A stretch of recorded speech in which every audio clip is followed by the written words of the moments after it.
Olá, alunos, tudo bem? Vamos conversar nessa aula sobre função inversa. Para que uma função admita inversa, existe uma condição obrigatória. Esta função ela deve ser bijetora. Se você não lembra ou não sabe o que é uma função bijetora, vou deixar na descrição desse vídeo um link de acesso a uma aula que explica e fala sobre este assunto.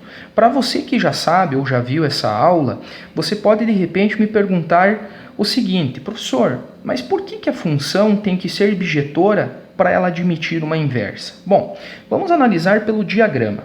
Imagine que eu tenho uma função bijetora, né, a característica da função bijetora. Vamos supor que é uma função f. Essa função f está definida de A em B, ou seja, o A é o seu domínio e o B é o contradomínio. Tá? Ao inverter uma função, o que eu acabo fazendo? Eu vou inverter o B com o A, ou seja, em vez de fazer uma aplicação de A em B, eu vou fazer uma aplicação de B em A. Se isto for possível, é porque a função admite inversa. E de uma forma bem prática, podemos analisar isso pelo diagrama. Olha só o que eu vou fazer aqui. Eu vou simplesmente virar de ponta cabeça. Olha só. E agora, olha o que está acontecendo. Imagine que eu tenho aqui, ó, continuo com o meu conjunto B, continuo com o meu conjunto A. Veja que agora o meu conjunto B é o domínio e agora o meu conjunto A é o contradomínio. E eu continuo tendo uma relação entre todos os elementos, ou seja, eu não descaracterizei a relação da função. Isso significa que esta função ela admite inversa, né? O símbolo de função inversa é um expoente menos 1, ou seja, significa que esta função f admite inversa.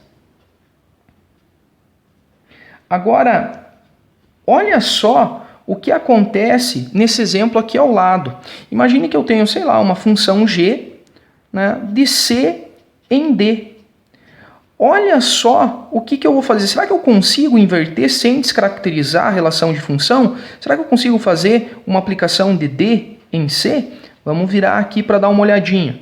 Olha só o que acaba acontecendo. O meu conjunto D agora se transformou em domínio, o meu conjunto C se transformou em contradomínio. Só que olha só o que acontece, eu descaracterizo a relação de função. Por quê? Porque existem elementos do meu domínio que não estão sendo relacionados com elementos do contradomínio. E isso acaba quebrando a função. Então significa que esta função G, por este motivo, ou seja, por não ser bijetora, significa que esta função G não admite inversa. Ela não admite inversa.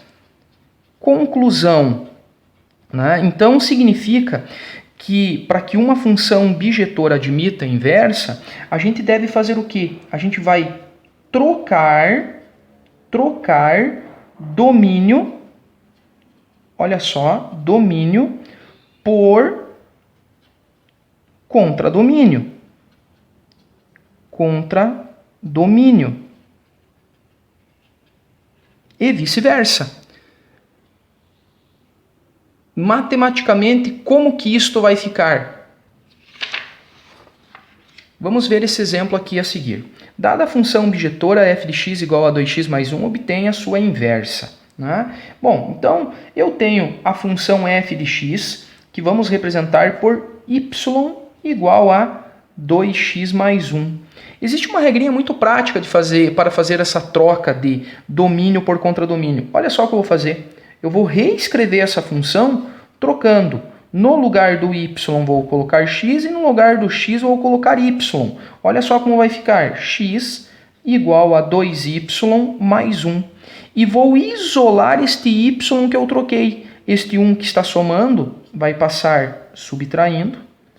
E logo após este 2 que está multiplicando, ele passa dividindo. E dessa maneira, este y que eu isolei, ele vai ser chamado de função inversa da função dada. Beleza, bem simples, bem prático. Né? Sobre função inversa, basicamente seria isto. Valeu!